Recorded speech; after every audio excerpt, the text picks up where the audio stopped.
ரத்தம் ஓடுதுமா, விழாவில் மீத ஈட்டியை பார், அது போல் ரத்தம் ஓடுதுமா. கண்ணச்சே நீ கரையாயோ, சொல் மனமே உன் பாவத்தை. மத்திய வாசப்படி நிகழ்ச்சியோட தகப்பனே, இந்த வேளையிலே நாங்கள் உங்களுடைய 7 வார்த்தைகளை தியானித்து வந்திருக்கிறோம் தகப்பனே.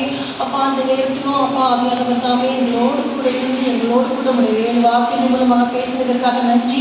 நாங்கள் கேட்ட வார்த்தைகளுக்காக நன்றி. இன்னும் கேட்க போகிற வார்த்தைகளுக்காக நாங்கள் உங்களுக்கு நன்றி செலுத்துகிறோம் தகப்பனே. பட்ட பாடுகள், நீங்கள் சிந்தின ரத்தம் அப்பா, மற்ற எல்லா கஷ்டங்களுக்கும் தகப்பனே, என்ன ஒரு காரியத்தை நோக்கி அதை செய்தீரோ அதை நாங்கள் பூர்த்தியாக முடியாத நாங்கள் தாழ்த்துகிறோம் தகப்பனே.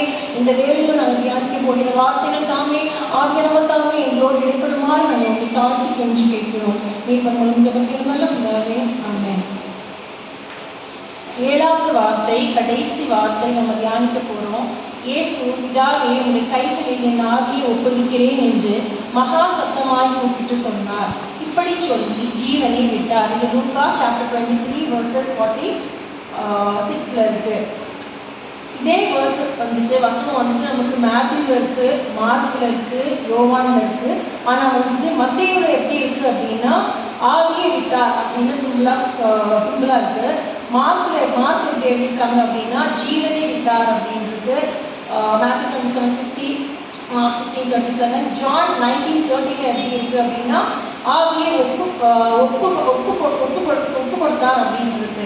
பட் நமக்கு லூக்கா மட்டும்தான் அது வந்துட்டு முழுமையான ஒரு கம்ப்ளீட்டாக அந்த வார்த்தையை அவர் எழுதியிருக்கிறாரு. உங்களுடைய பிதாவே உங்களுடைய கைகளில் என் ஆவியை ஒப்புவிக்கிறேன். ஸோ இந்த 7ஆம் வார்த்தைக்கு ஒரு பூரணமான ஒரு அர்த்தம் இருக்குது. எப்படின்னா முதலாம் வார்த்தை அந்த சிலுவையில் அவர் பேசும்போது பிதாவே அப்படின்னு ஆரம்பிச்சிருப்பாரு. அதே போல் அந்த 7ஆம் வார்த்தையை அவர் முடிக்கும் போதும் பிதாவே அப்படின்னு முடிச்சிருப்பாரு. ஸோ இதிலிருந்து நம்ம கற்றுக்க வேண்டிய முதலாவது காரியம் என்னன்னா, நம்ம எந்த காரியம் நம்ம தொடங்கினாலும் அது சின்னதாக இருக்கலாம் பெருசாக இருக்கலாம், நம்ம பிதாவை ஃபஸ்ட்டு நமக்கு முன்னாடி வச்சு அவர்கிட்ட நம்ம ஒப்பிச்சுட்டு நமக்கு அதை தொடங்கணும். அதே போல் அவர் முடிக்கும் போது எப்படி பிதாவே அப்படி முடிச்சாரோ அதே போல் நம்மளும் நம்மளை தாழ்த்தி பிதாவிடத்தை தாழ்த்தி நம்ம முடிக்க முடியாத ஒரு பாடத்தை இது மூலமாக நம்ம கற்றுக்கலாம். அது அடுத்தபடியாக பிதாவே உங்களுடைய கைகளில் என் ஆவியை ஒப்புவிக்கிறேன் என்று மகா சத்தமாய் கூப்பிட்டு சொன்னார். இப்படி சொல்லி ஜீவனை விட்டார். இதில் பிதா அப்படிங்கும்போது ஹீப்ரூவில் வந்துட்டு பட்டே அப்படின்னு சொல்கிறாங்க. ஆவிங்கிறது நியூமா அப்படின்னு சொல்கிறாங்க. உங்களுடைய கரங்களில் அப்படிங்கிறது ஈஸ்டெராஸ்டோர் அப்படின்னு சொல்கிறாங்க. ஒப்புவிக்கிறேன் அப்படிங்கிறது பராத்தமா. இதெல்லாம் வந்து எதிரே பாஷையில் சொல்கிறது. இந்த 7வது வார்த்தையின் முக்கியத்துவம் என்ன அப்படின்னு பார்த்தா அர்ப்பணிப்பு. ஒப்புவித்தார். அவருடைய எல்லா பாடுகளையும் எல்லா கஷ்டத்தையும் எந்த ஒரு நோக்கமும் இல்லாதபடி, அவருக்காக எதுவுமே இல்லாதபடி எல்லாவற்றையும் நமக்காகவே செய்து நமக்காகவே அர்ப்பணித்தார். இந்த 7 அப்படிங்கிறது வந்து நம்மளுடைய வாரத்தில் 7 நாட்களான ஒரு complete 1 week. 7 days makes 1 week. அதே போல் 7வது நாளில் அவர் ஓய்ந்திருந்தார் அப்படின்னு நம்ம பார்க்குறோம். ஸோ அதே போல் இந்த 7வது வார்த்தையை அவர் சந்தோஷமாக வாலண்டியராக ஒரு எதிர்பார்ப்போட அவர் தன்னோட பூரணமாக ஒரு கம்ப்ளீட்டாக அதை ஃபுல்ஃபில்மெண்ட்டாக தன்னுடைய ஜீவனை ஒப்புவித்தார். அதை விட்டு சந்தோஷமாக விட்டார். அந்த பூரணத்தை நம்ம இன்னைக்கு நிறைவேற்றோமா அதை நம்ம யோசிச்சு பார்க்கணும். அவருடைய மரண பாடுகள் வந்து நம்மளுடைய மரணம் போல இல்லை. அவருடைய மரண பாடுகள் அதுக்கு முன்னாடி இருந்த தீர்க்கதரிசிகளோட மரணம் போலையும் இல்லை. அவருடைய உடம்புல இருந்த அப்ராக்சிமேட்லி அரௌண்ட் 5 liters ஆஃப் ரத்தத்தை அவர் சிந்தினாரு. அது மட்டும் இல்லாமல் அந்த ரத்தம் எல்லாம் போனதுக்கப்புறம் கூட அவரோட உடம்புல இருந்து அந்த தண்ணீர் அந்த பழுப்பு வந்துட்டு அதுவும் வந்துட்டு சிந்த ஆரம்பிச்சுது. அதில் வந்து என்ன தெரியுதுன்னா அவர் உடம்புல ரத்தம் காலி ஆயிடுச்சு. ஸோ 1 ml ரத்தம் கூட அவருக்காக சேர்த்து வைக்கல. ஸோ இதெல்லாம் எதுக்கு செஞ்சார்? நம்மக்கிட்ட ஒரு சின்ன பின் நம்ம சாரியில் பின் க்ளீன் பண்ணும்போது குத்துனா கூட ஆணு கட்டிடுவோம், ஏன்னா அது வலிக்கும். ஆனால் அவர் அந்த 5 liters பிளட்டையும் நமக்காக தான் சிந்துறார். நம்ம அதுக்கு பாத்திரமாட்டெலாம் இருக்கிறோமா?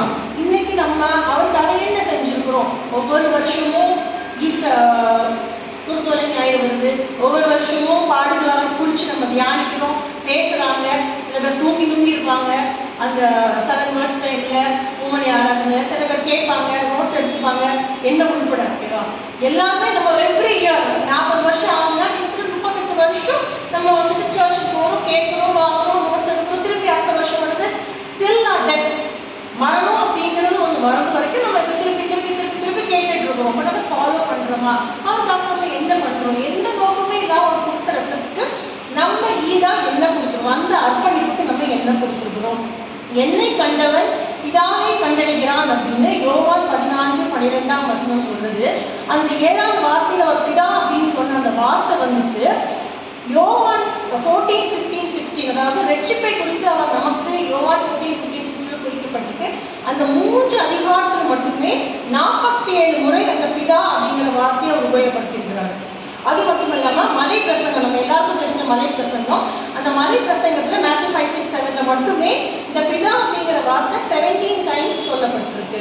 எஸ்பெஷலி இந்த ரட்சிப்பை பற்றி சொன்னேன் இல்லையா, அந்த யோவான் 14, அதில் மட்டுமே அந்த ஜெபத்தில் மட்டுமே ஒரு 6 வாட்டி அந்த பிதா அப்படிங்கிற வார்த்தையை சொல்லியிருப்பாரு. So he is the one, அவரே பிதாவாக இருக்கிறார், அவரே குமாரனாக இருக்கிறார், அவரே ஆவியானவர் இருக்கிறார்.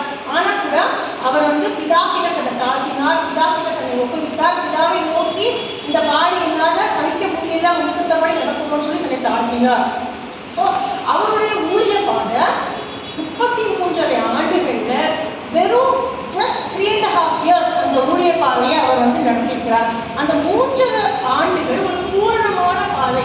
அந்த ஊழிய பாதையில அவரால் என்னெல்லாம் முடியுமோ அதெல்லாம் அவர் செஞ்சுட்டாரு. அவருடைய ரத்தத்தை சிந்தி, அவர் சீஷர்களை கொண்டு, அந்த சீஷர்கள் மூலமா நிறைய காரியங்களை போங்கன்னு சொல்லி அவர்களை அனுப்பி, இனிமேல் நமக்கு எவ்வளோ பிரசங்கங்கள் சொல்ல முடியுமோ எல்லாம் சொல்லிட்டாரு. அந்த பூரணத்தை நம்ம எப்படி கொடுக்க போறோம்? அதுதான் இந்த ஆழமான அர்ப்பணிப்பின் அடையாளம். இது வந்து நம்ம ஒவ்வொருத்தருக்கும் இந்த அர்ப்பணிப்பு வந்து நம்ம மனசுல எப்பவுமே இருக்கணும். நம்ம நிறைய விஷயம் அர்ப்பணிக்கிறோம். நம்ம பெற்றோர்களுக்காக அர்ப்பணிக்கிறோம், நம்ம கணவர்களுக்காக அர்ப்பணிக்கிறோம், நம்ம பிள்ளைகளுக்காக அர்ப்பணிக்கிறோம். நம்ம வந்து மற்ற எல்லாத்தையும் நம்ம எங்கே போட்டுருவோம்? லாஸ்ட்டாக 24 ஹவர்ஸில் வீட்டு வேலை, ஆஃபீஸ் வேலை, பிள்ளைங்களோட படிப்பு, இது எல்லாத்துக்கும் முக்கியத்துவம் கொடுத்துட்டு லாஸ்ட்டாக கடவுளுடைய அர்ப்பணிப்பு அப்படிங்கும்போது, அவருடைய ஜெபம் அப்படிங்கும்போது நம்ம லாஸ்ட்டாக கொடுக்குறோம். அது அவர் முழுமையான ரத்தத்தையும் கொடுத்துட்டாரு. ஸோ நம்மளால 24 ஹவர்ஸ் கொடுக்க முடியாதுன்னா கூட நம்ம இன்னைக்கு எத்தனை ஆத்மாக்களை நம்ம ஆதாயப்படுத்தணும்? இல்லை நம்ம வன்மத்தோட, நம்ம வந்து எரிச்சலோட, பெருமையோட, பேராசை அப்படிங்கும்போது பைபிளில் என்னாகமத்தில் பிழையாம் தீர்க்கதரிசியை பற்றி படிச்சிருக்கிறோம். பிழையாம் தீர்க்கதரிசி வந்து கடவுளுடைய வார்த்தைகளை ஆசீர்வாதமாக இஸ்ரவேல் மக்களுக்கு சொல்ல போனாரு. ஆனால் பேராசை நிமித்தமாக இஸ்ரவேலை பாவம் செய்ய தூண்டுனது அவரே தான். அந்த வார்த்தை மூலமா பிழையாம் தீர்க்கதரிசி பேசப்பட்டார். ஆனால் அவருடைய மரணம் கொடூரமானது. வாளால் குத்தி கொல்லப்பட்டார். எப்படின்னா அந்த 5 ராஜாக்களோட கூட அவரும் குத்தி கொல்லப்பட்டார். ஸோ ஆண்டவருக்கு ஒரு பிளான் இருந்திருக்கும். பிழையாம் தீர்க்கதரிசியை ஒரு ஆசீர்வாதமான பாத்திரமா அனுப்பியிருக்கிறாரு. ஆனால் அவர் அந்த பாத்திரத்தை சரியா செய்யல.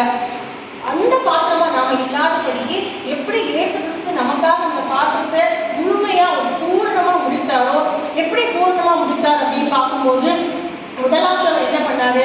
சீஷர்களை மன்னித்தார். ஸோ மன்னிப்பை நம்ம கற்றுக் கொடுக்குறாரு ஒரு காரியத்துல. அடுத்த காரியத்துல அவருக்கு பிரியமான சீஷன் கிட்ட அந்த அவரோட தாயை ஒப்படைக்கிறாரு. ஸோ அதுல ஒரு கம்ப்ளீஷன் ரெஸ்பான்சிபிலிட்டி இருக்கு. அடுத்து அவர் என்ன பண்றாரு? மற்றவங்களை ரட்சிக்கணும் அப்படின்னு சொல்றாரு. தாகமா இருக்கிறேன்னு சொல்றாரு. இன்னும் என்னோட தேர்ஸ்ட் அடங்கல, இன்னும் ஆத்மாக்களை ஆதாயப்படுத்தணுங்கிறத சிம்பாலிஃபையா சொல்றாரு. அடுத்த பிதாவே எனது ஆவியை உங்களுக்கு ஒப்புவிக்கிறேன்னு சொல்றாரு. ஸோ இதுக்கு முன்னாடி நம்ம பார்க்கணும் அப்படின்னா 7:06 மணி நேரமாக இருந்தது. 9 மணி நேரம் வரைக்கும் பூமி எங்கும் அந்தகாரமாய் உண்டாயிற்று.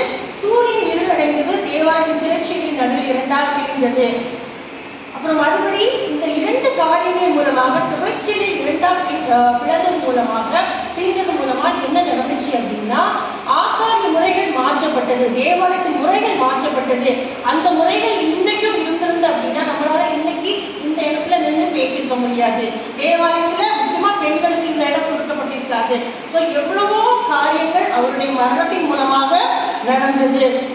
அடுத்தபடியா அவருடைய ரத்த சந்தினாருன்னு சொன்னேன் இல்லையா, அந்த கொல்கத்தா மலையில அவர் எவ்வளவு பாடுகள், அந்த 3.5 மணி நேரத்தில் அவர் எவ்வளவு பாடுகள் அனுபவிச்சிருப்பார் அப்படின்னா, அந்த வெயில், நமக்கு இந்த கிளைமேட் சேஞ்ச் நம்மளால் தாங்க முடியல, அந்த வெயில், அந்த தேர்ஸ்ட்டு, அது உலக பிரகாரமான தேர்ஸ்ட், அதுக்கப்புறம் டீஹைட்ரேஷன் ஆகிருக்கும், அவருக்கு ஸ்ட்ரெஸ் ஆகிருக்கும், அந்த மாதிரி பல காரியங்கள் அவருக்கு அந்த விழாவில் குத்தப்பட்ட ஈட்டி, இப்படி பல பாடுகள் நமக்கு சரீர பாடுகள் மத்தியில் நமக்காக பாடுபட்டாங்க. நமக்கு அந்த பாடுகள் எதுவுமே இல்லை.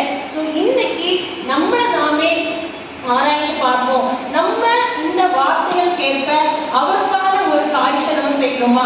மத்தேயு 20:28 அப்படியே மனுஷகுமாரன் ஊழியம் கொள்ளும்படி வராமல் ஊழியம் செய்யவும் அநேகரை மீட்கும் பொருளாக தம்முடைய ஜீவனை கொடுக்கவும் வந்தார் என்றார். ஸோ அநேகரை மீட்கும்படியாக அவர் வந்தார். அப்ப நம்ம எத்தனை பேரை மீட்டிருப்போம்? நம்ம மட்டும் பரவராஜத்தை சுதந்திரிக்க போறோமா? இல்லை நம்ம கூட அநேகரை நம்ம குடும்பத்தினார்கள் இல்லை அநேகரை கூட்டு போறோமா? நம்ம கிட்ட பெருமை இருக்குதா, பேராசை இருக்குதா, தூஷணங்கள் இருக்குதா, வன்மங்கள் இருக்குதா, எரிச்சல்கள் இருக்குதா, பகை இருக்குதா? எதுவுமே வேண்டாம். எத்தனை கோவிட் வந்தாலும், எத்தனை போர் வந்தாலும், எத்தனை வாட்டி வார்த்தை கேட்டாலும் சத்துரு ஜெயிச்சுட்டே இருக்கிறான். ஆனா அவருடைய மரணம் ஜெயிக்கிற தொனியா இருந்தது. அந்த ஜெயிக்கிற தொனி இந்த ஆண்டு நம்ம மத்தியில பேசி அந்த தொனியின் உண்மையான அர்த்தத்தை நாம் நிறைவேற்றியவர்களா இருக்கணும். வெளிப்படுத்தின சுவிசேஷம் 3ஆம் அதிகாரம் 21ஆம் வசனம் என்ன சொல்லுது அப்படின்னா, நான் ஜெயம் கொண்டேன் பிதாவுடைய சிங்காசனத்திலே அவரோடே கூட உட்கார்ந்தது போல ஜெயம் கொள்கிறவனோ அவனும் என்னுடைய சிங்காசனத்தில் என்னோட கூட உட்காரும்படிக்கு அருள் செய்வேன். ஸோ அந்த நம்மளையும் நம்ம சிங்காசனத்தில் கூட்டு போகணும் அப்படின்னு சொல்லிட்டு அவர் ரொம்ப ஒரு ஆவலாக இருக்கிறாரு. ஸோ நம்ம இன்னைக்கு ஒரு முடிவெடுப்போம். நம்ம அவர் எவ்வளோ நம்பிக்கையோட மறித்தார், எவ்வளோ நமக்காக வெற்றி துணியாய் மறித்தார், எவ்வளவு வாலண்டியரா எந்த ஒரு உள்நோக்கமும் இல்லாம பரிசுத்தமான ஒரு ஜீவியத்தை வாழ்ந்து நமக்காக அந்த ஜீவனை விட்டார். அந்த கல்வனை கூட கடைசி நிமிஷத்துல ரசித்தார்.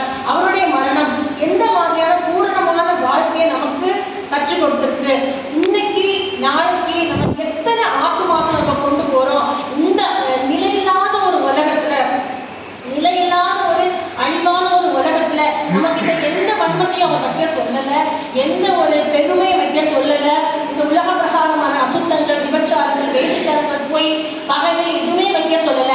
அவர் கொஞ்சம் கற்றுக் கொடுத்த பூரணமான அந்த பரிசுத்தத்தை மாத்திரம் இந்த நாளில் நம்ம ஆவியானவர் சொல்லுற அந்த ஒரு பூரணத்தை நாம் கற்றுக்கொள்ளுமாறு நாம் ஒரு காரியத்தை நம்ம எடுத்துக்கொள்வோம்.